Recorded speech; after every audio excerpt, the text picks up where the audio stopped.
Nagbabalik ang inyong Papa Chance for today's video. Tara, samahan nyo ako sa adventure ko dito sa Baguio City. Mga kasama ko nga pala sa video ito ang aking pamilya at ang aking mga kapatid. At syempre kasama ang kanilang asawa at mga anak. Unang-una natin madadaanan itong Ulo ng Leon. Popular to dito sa Baguio City. Ibig sabihin, nandito na tayo sa Cannon Road. At sunod naman natin dinaanan ang Mines View Park. So, dito makikita natin yung iba't ibang klase ng bulaklak na kilala dito sa Baguio City at magandang idea rin mag-picture dito kasama yung pamilya natin. Napakasaya, napakaganda ng mga views dito. Pagkatapos dito naman tayo sa Burnham Park. Pwede tayong magbangka-bangka. Dahil sa nagyaya itong mga anak ko, dito tayo sa bike. Mas enjoy siguro dito.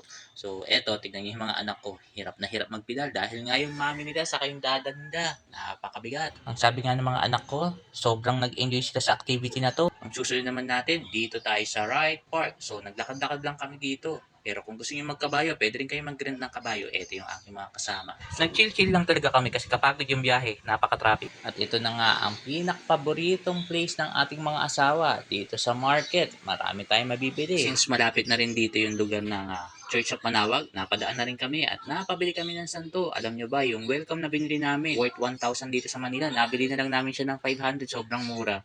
So, pinabless na rin namin. Ayan, nakalatag na siya. Yung welcome na yan at yung santo.